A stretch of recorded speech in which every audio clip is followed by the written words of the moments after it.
Hey guys, it's Patriot Gal here, and today I want to talk to you about fuel storage. So, we always talk about what to do in case the power goes out. I hear a lot of people talking about using their generators, and that's great, but what people often overlook is fuel storage. So, let me tell you what I do, how I learned to do it, and show you how you can do it too. So, your basic gas can, this is my cousin works for this company. They make these nifty shore cans with the downspout, which is so awesome. We can talk about that in another video. But if you look on the bottom of this can, if I can find it here, trying to see if this can has one or not. Can't see it on here.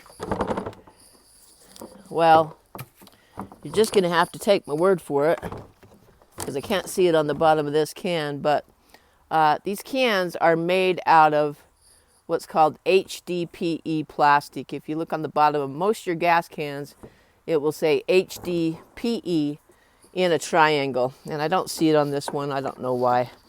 But anyway, so what I learned from a guy named Steve Harris, who used to be an engineer from Chrysler Corporation, is that these water barrels, these are 30-gallon water barrels, they are also made out of HDPE plastic. And they will hold your gasoline just fine. I've stored gasoline in this way for many, many years, and it works just perfectly. What you are going to need if you use these type of barrels, and this is really important, stand by. And I'm sorry about the non-professional camera work, guys. I think it's just more important to get the information out to you. So you're going to need one of these wrenches. This is called a bung wrench. You can find them on Amazon. And just before I forget, I will put links in the comments or in the about section or whatever that's called. I'll put links in there for all the things I'm going to show you today, except for these barrels.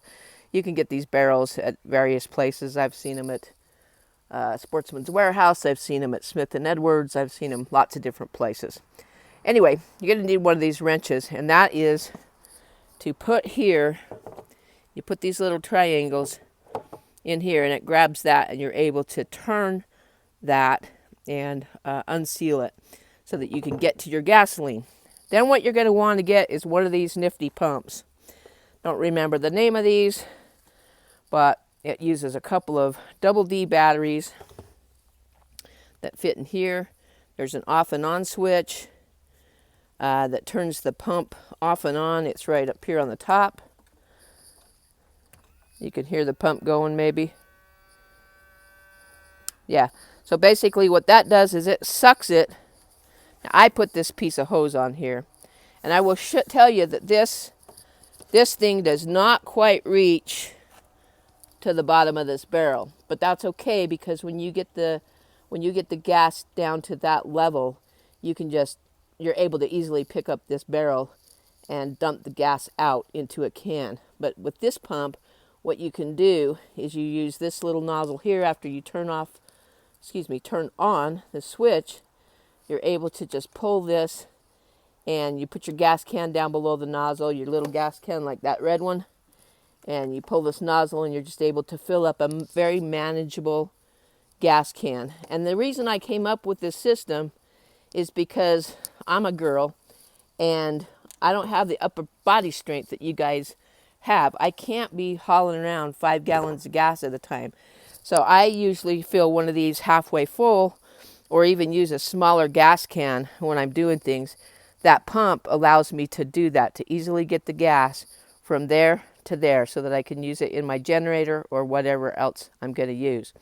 So that's what you need. 30-gallon containers that are meant for water. They must say HDPE on the bottom of them.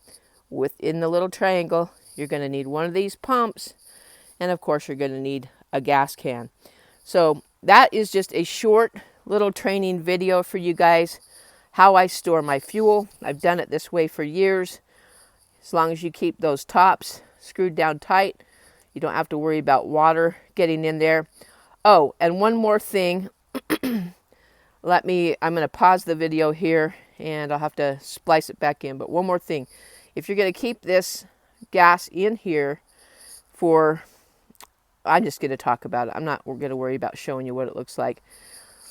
If you're going to keep the gas in here for a long period of time, more than a year, without using it, you're going to need to use some additive. You might be thinking of using stable. I'm going to tell you about something much, much better. The government has to store fuel all the time, and they use a product called PRI.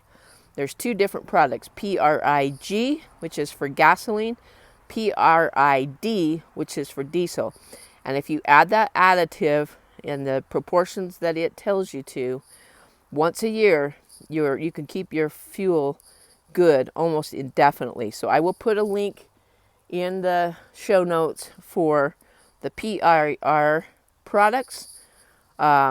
This pump and the wrench, you're on your own finding these barrels and finding your own gas cans. If I can find a link to these Shore cans, I'll put them up as well, because these Shore cans are just awesome. Basically, this downspout comes out of this notch. If you haven't seen these guys, this is going to change your life. I'm sorry, I'm doing this one-handed, so it's kind of hard. So that comes out of that slot. This spout just goes down. You're able to tilt it down, and it just will run into whatever you were trying to put gas in. As soon as you pull the trigger here, just flip this down and pull the trigger, and then sometimes you have to loosen this cap up back here to let the air in if it starts creating a vacuum. So anyway, guys, that's my setup for fuel. I recommend to you that you store some extra fuel. I can tell you that when the COVID first came out and when we had the earthquake, there was a lot of panic going on at the gas stations near where I live. And, you might, in hurricanes, you often find yourself in a position where the gasoline is either contaminated or it's just simply not available. So make sure you have your fuel needs taken care of. If you guys have any questions, if I've missed anything, be sure to let me know. And we will talk to you guys again soon. Have a good day and stay in the fight.